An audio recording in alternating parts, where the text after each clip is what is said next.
नमस्कार बंधुगण, आम चैनल रे आपण मानकु स्वागत करुछि। क्यों कर्म कले क्यों जन्म पाइबे।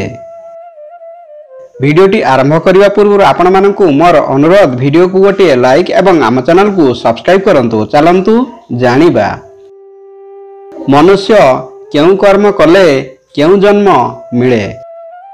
बंधुगण, आपण माने जानिथिबे कि किछि लोक माने खराब काम करिथान एवं सेमाने खराब काम करुछंती बोली मना करिथांती। आज मु आपण मानकु जणाइबाकू जाउछि जे एही भली लोक माने केउ भली जन्म पाई थांती। आपण जदि निज काम को लुचाइबा पई जहा भी करंतु, यदि एहाकू जीवनर अंतिम जाए मध्य काहाकू कहि नथिबे, तथापि यह सभिंक आगकू आसीबा कथा आसीजिवो। आज आमे गरुड़ पुराण रे लेखा होइथिबा कथा अनुसार आमे केउ भली काम करिबा द्वारा केउ भली कर्मर शिकार हेबा। जदि काहाकू मारिकी ताहार लाश उपरे एमाने ठिया होई थांती, तेबे इहांक अवस्था कौन होई थाए।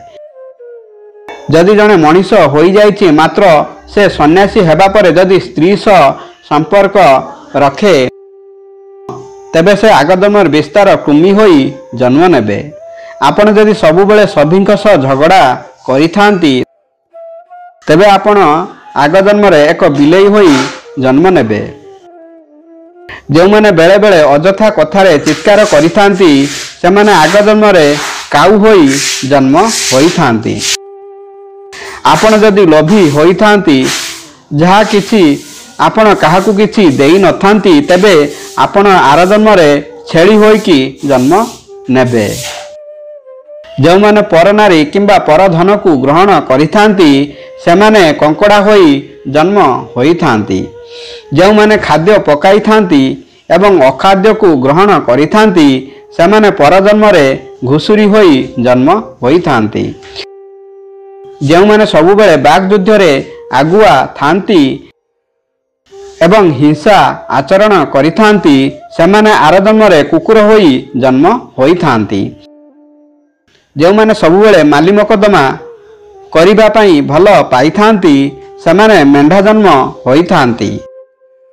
जदि केही सबु बेले अन्य को मिछ कथारे दंड देई थाए एवं सबु बेले रागु थाए, सेमाने आग जन्म रे साप होइकी जन्म नेई थांती।